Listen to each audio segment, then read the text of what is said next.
to welcome him today, I'm going to ask you to be very, very strong, very supportive, because he needs us just as much as we need him. And I hope you will show him how much we need him. Sisters and brothers, the God gave unto me my God, Dr. Yosef Ben-Jochannan.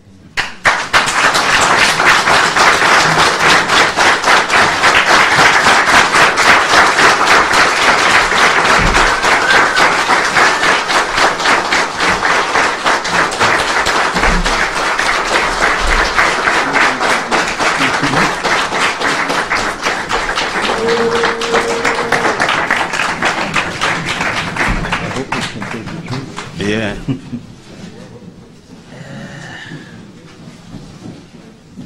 Sorry, they got to sting out on the left side. Maybe, yeah. Maybe the other one. Okay.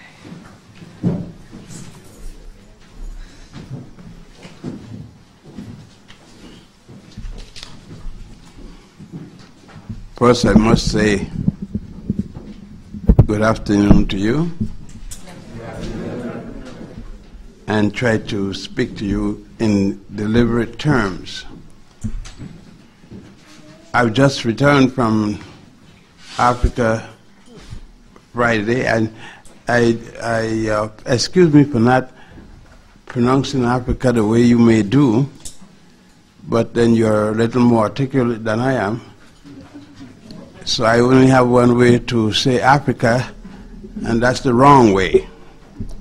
Because I don't care if you spell it with a K or Q, it still isn't proper. The continent of Africa was called by the Greeks. As far as I can research, Alkebulan would be Ortega, Hesperia, Amonis, Libya, Ethiopia. Those names were all used before the name Africa.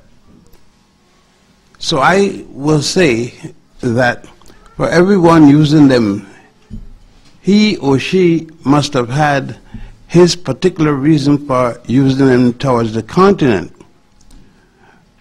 I can't find a way in which the continent was called by the people before the Christian era, except those names that I've mentioned. And in all cases, they're all incorrect. Incorrect because the African people never called the continent a particular name. If you want to say the time of the Christian era or the Common Era, they called it a particular name, I can go along with you, and then we can use Africa. Since there isn't a particular name before the Christian era or the Common Era that the indigenous people of Africa has used for their continent, I will continue to use the word Africa, whether with K. If you want it with a K, I will oblige you. And if you want it with an A, I will do likewise.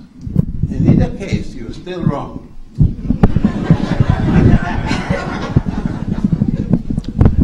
Now, I wrote a few years ago about, in 1972, I think, or 1980 or 82 or something like that, I can't recall a particular time, a small book. And the name of the book was the, if I can recall correctly, it was Cultural Genocide in the Black and African Studies Curriculum. The book, to me, is today as relevant as it would have been when it was written. We have not turned the corner, whether bad or good, against the writings in that particular book, so that if I had to write a book today on education, I would take the name of this book, change the dates, and put it out there. The funny thing, I wouldn't recognize it because it's so current that it will be accepted as a new book. But let me highlight some things about it and detail others. That book was written because there in Brooklyn, there was then with Rudy McCoy and a number of people, including Malcolm's wife, Betty, and I say that with a due respect to her. I want to make that sure because a number of people find to criticize Betty in a very disastrous manner. I can't join them because my knowledge of Betty and respect for her goes beyond that point. So I will not join. That doesn't mean that I disrespect those who find necessary to criticize in the manner in which they do. Betty has since earned a PhD. I don't know, that could be designated quite differently than it really is. For most people, it indicates a bachelor's degree and a master's degree, and as I said before, the PhD, but I can interpret it different to mean bachelor's degree. You know what that could stand for. With due respect to all of you, it is bullshit. I know I got it, so. And the master's degrees is more shit. And the PhD is a lot of shit, quite high and deep. Now, I do have respect for it because it's a degree given by the master. When you have a master, you must respect your master because at least your master must have something over you in order to hold a position.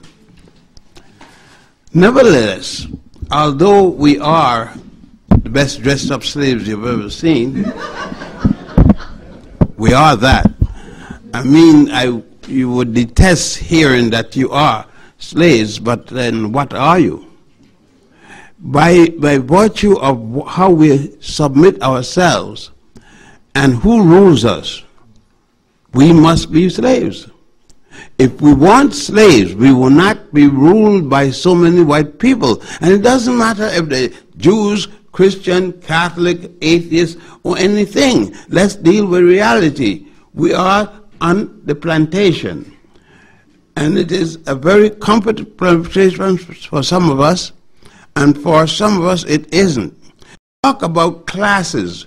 We can't talk about classes because in reality, whether or not you're a class with a lot of money or you're in the class with no money, you're still a slave.